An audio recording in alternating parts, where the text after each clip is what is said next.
গোপাল ভাঁড়ের গল্প। বরযাত্রী। গোপাল একবার বরযাত্রী হয়ে বিয়ে বাড়িতে গিয়েছিল। কনে পক্ষের একজন বয়স্ক রসিক ব্যক্তি গোপালের সঙ্গে রসিকতা করার উদ্দেশ্যে বললেন, এই যে গোপাল, তুমিও দেখছি বরযাত্রী হয়ে এসেছো। জানো তো, আমাদের এখানে অনেক বাদর আছে। এখানে বাদরের অত্যাচার ভীষণ।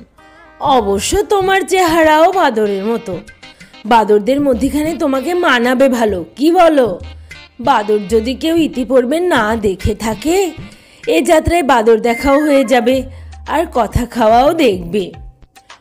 গোপাল তখন কনে পক্ষের সেই ভদ্রলোককে বলল, মশাই, এর আগে আমিও ঢের বাদর দেখেছি, কিন্তু আপনার মতো এমন অসভ্য বাদর কোথাও দেখিনি।